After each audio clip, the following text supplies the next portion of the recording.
Bueno, tal cual les contamos, nos vamos a detener en la situación en Gaza. ¿Qué es la situación en Gaza? Bueno, ahí de un repollo nació una situación, digamos, ¿no? Como cuando hablamos de sectores vulnerables de la vida de un país o de una comunidad. No, están vulnerados porque algo pasa, porque alguien acciona algo. Estamos hablando del Estado de Israel, estamos hablando del gobierno de Benjamín Netanyahu. Es un tema, como les decía en el arranque, que no en todos los medios de comunicación se trata, y sobre todo porque incluso estoy seguro que muchos de ustedes que coinciden con nosotros en algunas subjetividades, en muchas cosas, para ustedes también es un tema que parte aguas y quizá no estén de acuerdo con esta mirada. Pero es algo de lo que no se puede dejar de hablar. O les diría, cualquier silencio es cómplice. Está Martín Martinelli, que es historiador, que es investigador y docente en el Observador Geohistórico y escribe la revista Tectónicos, una revista que les recomiendo efusivamente de geopolítica y que acaba de publicar este libro, este trabajo, que es la segunda parte de otro trabajo que hizo hace relativamente poco tiempo. Estamos hablando geopolítica del genocidio en Gaza. Antes de saludarlo a Martín Martinelli, perdón, Martín Granowski, le damos un contexto a esto, si te parece. Dale, es entre Martínez esto, pero así es. Están autorizados. Mariano, los Marianos y los Pablos están autorizados también. Así en que algún reflejo. Sí, tranquilo. Tranquilo. No, usted puede. Volvé a la cuca, aunque sé que se te cae y ya lo vamos a solucionar, te prometo, Martín. Bien, para se cae saber la cuca, ya estamos. ¿Listo? ¿Qué material tenés? Dale. Bien, como vos dijiste, esto quiere decir, ¿qué es esto? El hambre en Gaza y los chicos hambrientos de Gaza y la muerte por hambre en Gaza. Como vos dijiste, esto no nace de un repollo. Acá tenemos ilustraciones que están recorriendo el mundo. ¿Qué es lo que pasó con esto? Hasta ahora, la realidad, esto era una realidad paralela a otra que es igual de trágica, que son las muertes en Gaza, inclusive las muertes de niños. Por alguna razón que yo no puedo explicar, las muertes no provocaron la reacción internacional que está provocando el hambre. No sé por qué. Yo no sé por qué. Si el hambre se agregó a las muertes y fue la gota que rebalsó el vaso, o si el costo político que estaban pagando algunos presidentes en todo el mundo, no Javier Milei, lo excluyo de esto, pero otros presidentes, inclusive no sé, Macron en Francia, si el costo político era demasiado alto, o si su tolerancia ante la inhumanidad ya era también alta. No lo sé, no lo sé. Pero claramente, vos dijiste miradas. Yo voy a dar datos objetivos y voy a contar las miradas. Estos son datos. Acá no hay discusión. Ni siquiera el gobierno de Netanyahu no discute los muertos. El gobierno de Netanyahu, y creo que lo tenemos, sí discute el hambre. Esto es la prueba de que ese fue justamente el detonante de lo que estamos hablando hoy. Y de que esto se haya convertido en un tema mundial, el hambre. Lo escuchamos a Netanyahu. Israel is presented as though we are applying a campaign of starvation in Gaza. What a bold-faced lie. And there is no starvation in Gaza. Quiero hacer una aclaración. Estamos compartiendo imágenes y estamos siendo por lo menos moderados de las cosas que se pueden observar. Tratando de hacer un equilibrio entre, bueno, lo que nos parece prudente, pero también para reflejar y para que se pueda ver, porque hay una crisis también de difusión de este tema, lo que hay que ver, lo que está pasando. ¿Sí, Martín? Recién hablaba el primer ministro, desde hace 20 años casi, no, menos de 20 años, Benjamín Netanyahu, primer ministro israelí. El hambre es un invento y además dice otra cosa que es interesante de observar. Dice que es un disparate pensar que esto sea un plan. Hay que prestarle atención a eso. ¿A quién le responde? Porque uno podría pensar, bueno, le responde a dirigentes palestinos en el exterior. Ni siquiera hablo de Hamás, hablo de dirigentes moderados o a la autoridad palestina que está en Cisjordania, porque Palestina es Gaza por un lado y Cisjordania por otro, ¿no es cierto? Bien, no. A ver, ¿tenemos al señor a quien le responde? Un señor que gobierna el país más poderoso del mundo, ¿lo tenemos por allí? You know, you've seen the areas where they actually have food, and the people are screaming for the food, and they're 35, 40 yards away. And they won't let them because they have lines that are set up. And whether they're set up by Hamas or whoever, but they're very strict lines, so we have to get rid of those lines. But we're going to be getting some good, strong food. We can save a lot of people. I mean, some of those kids that's real starvation stuff. I see it. And you can't fake that. So we're going to be even more involved. We did some airlifts before, some airdrops, and the people are running for it. Martín. Hablaron los dos jefes de Milei, y no es un chiste lo que estoy haciendo, porque Milei dice que estamos alineados con Israel y con Estados Unidos. Cuando uno está alineado no es aliado, el jefe es el otro. Netanyahu piensa una cosa, Trump dice otra. Ahora Netanyahu le contesta al propio Trump, porque el propio Trump tiene que decir que el hambre no se puede fingir. Por eso digo que eso fue la gota que rebalsó el vaso, inclusive inclusive en los Estados Unidos. Esto se agrega, entre otras cosas, a un trabajo muy riguroso de una persona a quien el primer ministro israelí considera una gran enemiga, dice que es antisemita. Acá el tema no es el antisemitismo, aunque existe el antisemitismo, por supuesto, que se llama Francesca Albanese. Francesca Albanese es la relatora de Naciones Unidas para la cuestión palestina. Los relatores son los que se encargan de un tema, son los que se encargan de investigar, de monitorear. Francesca Albanese dice algo, cuando uno lee, en Gaza ya se está hablando hace mucho tiempo de genocidio. Ella dice que la situación es aún peor, porque dice, el genocidio es destrucción y daño. Dice, en el caso de Gaza, el gobierno de Israel está usando el genocidio como herramienta. Es decir, más que la destrucción o el daño, inclusive. ¿Y qué es más? La supresión de los palestinos. Que no quede ningún palestino o ningún palestino vivo en Gaza y Cisjordania. Francesca Albanese Esa es Francesca Albanese, es italiana, no pertenece a Hamás, es funcionaria de Naciones Unidas y está cuestionada por Netanyahu, pero su designación fue no solo aprobada por Naciones Unidas, sino, doy un dato, quien propone a Francesca Albanese en su momento para ser relatora fue un diplomático argentino muy prestigioso, diplomático de carrera, Federico Villegas, que en ese momento era el encargado del área de derechos humanos de Naciones Unidas, elegido por voto. Villegas propone en 2022 a Francesca Albanese, que está permanentemente haciendo reportes, permanentemente haciendo informes. Y dice que se cruzan aquí el genocidio por un lado, e insisto, el genocidio como arma de destrucción en sí misma, pero como arma de supresión total, y los crímenes de guerra. Martín Martinelli, buenas noches. Sobre lo primero que mencionaba Martín Granowski, ¿cuál es tu hipótesis? ¿Por qué espanta más ahora el hambre que está sufriendo la población en Gaza que los asesinatos que vienen ocurriendo ya hace bastante tiempo? Me parece que se vienen cruzando cada vez más límites. Esto yo lo interpreto como un manotazo de ahogado desde Estados Unidos, como dijo Martín, considero que Donald Trump está por encima, y luego está Netanyahu y en otro nivel está Milei, por ejemplo, Bolsonaro queriendo resurgir en Brasil y otros tantos de ultraderecha.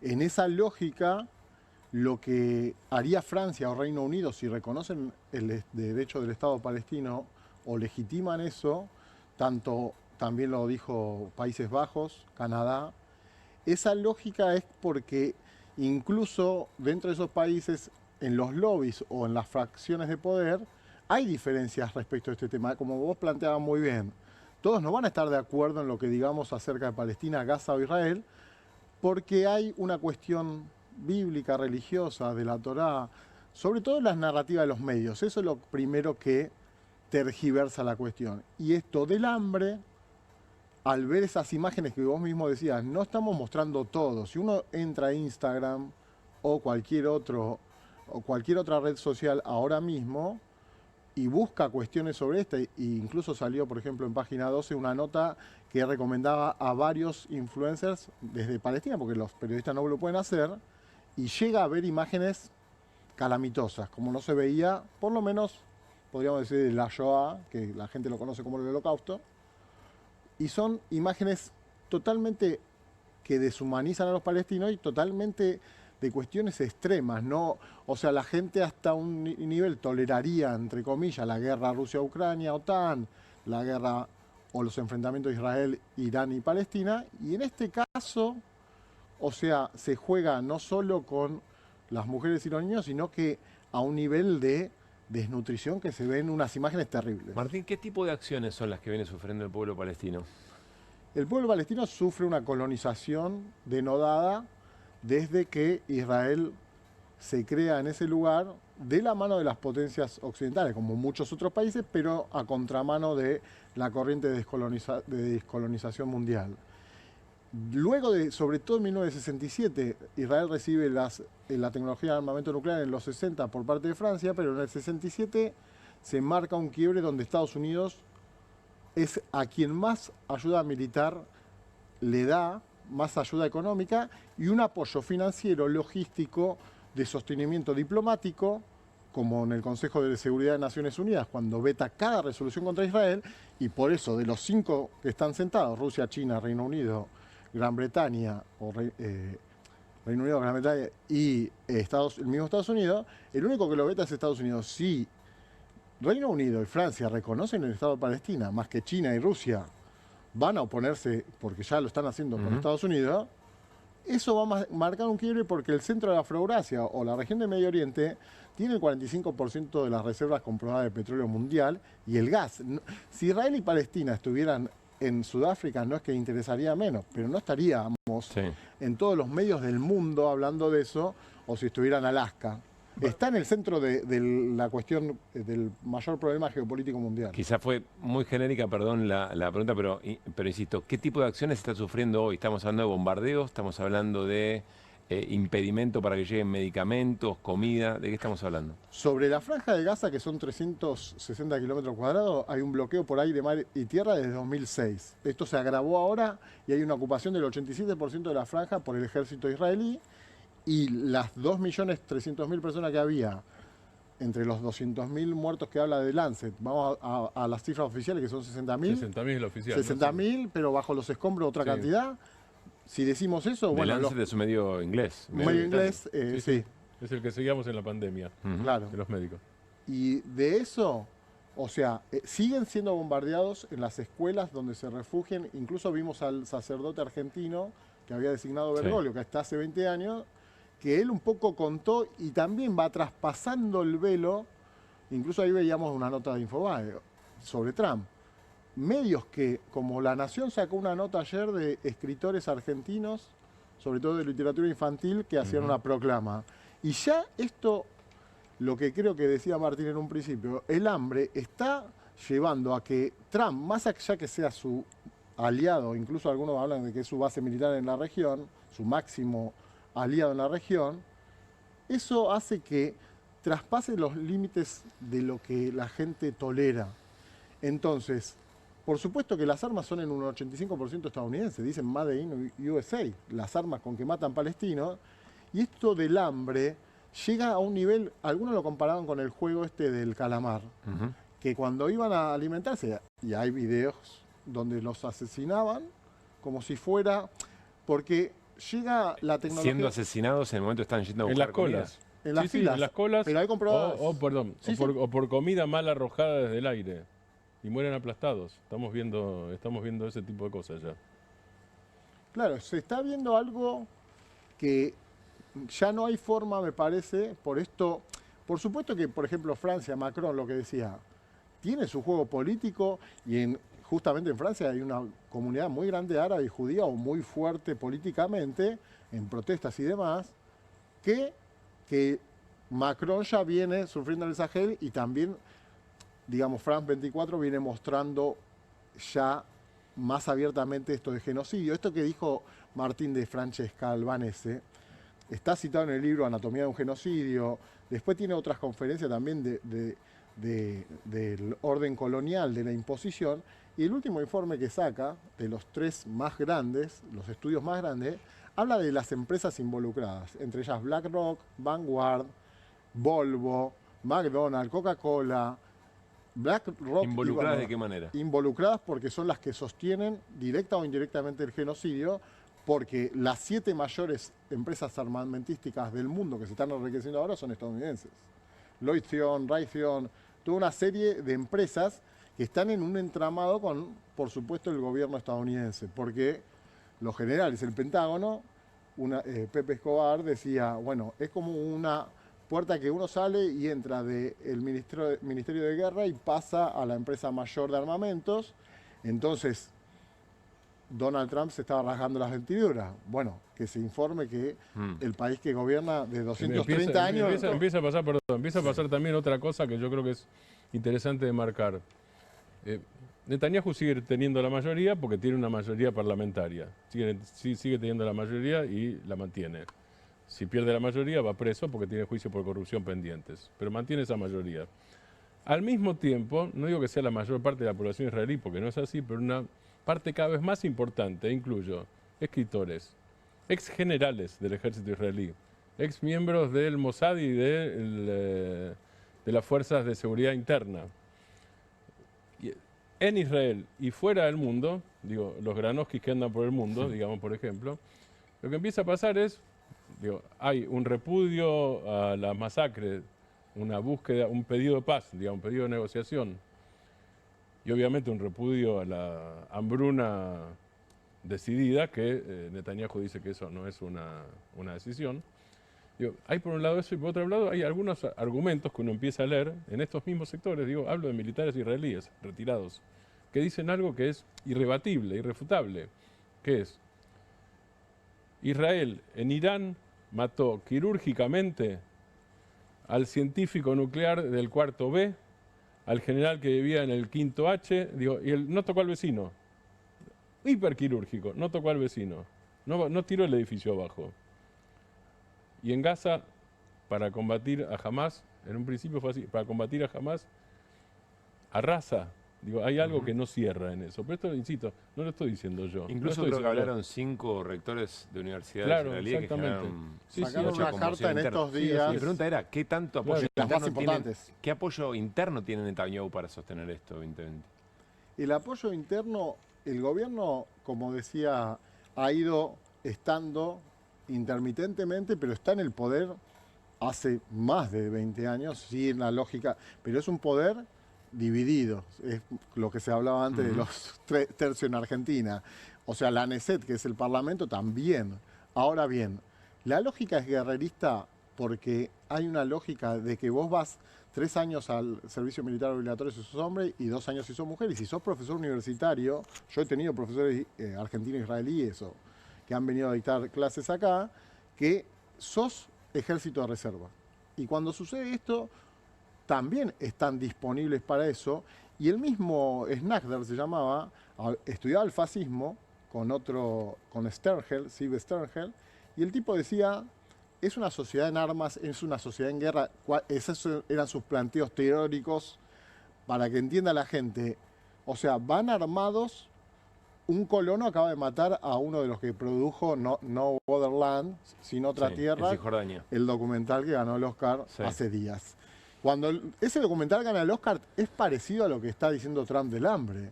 O sea, hay ya cada vez más lugares donde, como Martín dijo, Palestina es Cisjordania y Gaza. Y la gente es un lugar muy pequeño y no conoce el mapa de Palestina. Lo primero que hace el libro es poner un mapa de Palestina porque se habla de Israel, pero tampoco. Sí. O sea, hay como un chiste que dice que los estadounidenses conocen de geografía cuando entran en guerra, porque ahí marcaban Irán y ahí, no sé si vieron el mapa que está marcado por todos lados. Y un senador estadounidense le hicieron la entrevista a Carlson y le dijo, ¿vos sabés cuántos habitantes tiene Irán? No, no lo sé. ¿Y vos querés cambiar el gobierno de un país que no sabés cuántos habitantes tiene? Y no estamos hablando de una persona de calle, sino... Les hago una última pregunta que yo también me la hago. ¿Dónde ponen en todo en esta masacre, dónde ubican el 7 de octubre fue el año pasado, ¿no? Sí, sí. El 23. Del 23. Sí. El anteaño. El año pasado. Es decir, jamás entrando por todavía circunstancias que se siguen investigando, pero ingresando y tomando rehenes y asesinando gente sobre el límite con Israel. ¿Dónde se ubica ese episodio en esto que se está denunciando mundialmente cada vez más fuerte? Depende de dónde te pares, pero Dios, en algunos casos algunos niegan, digo, porque eso fue, no sé si llamarlo, algunos lo llaman genocidio inclusive, porque también fue dirigido, está bien, sí, no por el Estado, o sí, en realidad era por el Estado gazatí en ese momento, porque jamás gobernaba Gaza. Martín, gobernaba Gaza. Eso puede ser, fue calificado por algunos de genocidio. Fue el asesinato de más de 1000 personas, incluyendo la quema de bebés en microondas, digo, más el tema de los rehenes. Es una parte. Hay una parte de respuesta israelí considerada más o menos lógica y proporcional. Esto no tiene nada que ver. Digo, la hambruna y la masacre no tienen nada que ver. Eso es parte de un proyecto, ahí sí me tomo de lo de Francesca Albanese. Si uno piensa como ella, si uno le cree a ella y son informes, hay un proyecto más allá de eso que es un proyecto de supresión. Que creo que puede ser, esto para charlar en otro programa ya que falta poco, que puede ser peligrosísimo a nivel mundial, no a nivel de Tercera Guerra Mundial, no estoy hablando de eso. Hablo de resurgimiento de ciertas cosas que estaban larvadas, niveles de antisemitismo, descrédito del tema del holocausto, y hay un montón de temas que se derivan de eso que pueden ser peligrosos a nivel de conciencia humanista. Cerrá con lo que quieras, Martín. Y la cuestión ahí, yo creo que hay un triple final, que lo planteo ahí, que es el final del imperialismo colectivo de Occidente de 5 siglos, el final de los 80 años de Estados Unidos como la mayor superpotencia, porque se tiene que sentar de igual a igual mínimamente con Rusia y China, y el tercer final es de la reconfiguración posterior a la caída de la Unión Soviética, donde esto muestra el bombardeo de Irán sobre Israel, que ya estamos en otro mundo totalmente diferente, porque detrás de esto está la intención de Estados Unidos de desactivar la nueva ruta de la seda o la iniciativa de la Franja y el Cinturón, y lo vemos en Argentina cada vez que se dice algo sobre China, porque el rival sistémico de Estados Unidos es China. Le estás dando un sentido geopolítico a todo este tema. Eso están las cuestiones que muy bien plantea Martín, cuando vos vas al foco, cuando vos ves la película, The Big Picture, la gran pintura. Tenés placas tectónicas. Claro, y ves Ucrania y Rusia, Taiwán, el Sahel, Argentina mismo. O sea, que Argentina no entra al BRICS, pasó un mes antes del 7 de octubre del 23. Para mí, cuando pasó eso, dije, es una declaración de guerra hacia Israel y Estados Unidos, porque entraron 5 países de Medio Oriente al BRICS. Martín, gracias por haber venido. Muchas y gracias volvemos a recomendar Geopolítica del genocidio en Gaza. Martín Alejandro Martinelli, un trabajo para seguir, por supuesto, si les interesa este tema, con ese agregado geopolítico profundo que plantea Martín. Estamos cerrando QR y nos vamos de la misma manera que se fue el equipo económico argentino, Milei, Luis Caputo, Bausili y Kirno en el stream Neura, y lo hicieron de esta manera, mirá. Pedir por favor, Alejandro, que hagas la pregunta que hacen todos. Vos estás entrevistando y le preguntás a todo el equipo económico, ¿el dólar está intervenido? Y nosotros te contestamos. Dale. No, porque hay una pregunta que subyace, que está permanentemente dando vueltas y que no, realmente no está muy claro. Está bueno que se la vuelva a preguntar. ¿El dólar está intervenido? ¡Flota! ¡El dólar flota! ¡Flota! Que tengan muy buenas noches. Entiendo que el presidente sigue hablando todavía, ¿no? Bien, se iba el equipo económico. Sí. A ver, alguito más que encontraron en el fondo del mar, me dicen, para completar el scroll. Ah, bueno, está muy bien. Así flota. Esto aparece allí en la expedición en el mar argentino. Veremos cómo termina el asunto. Mariano, gracias. Sí, quiero decirles que la rompí en el último bloque. Gracias, Martín Granowski. A usted. Pase muy bien.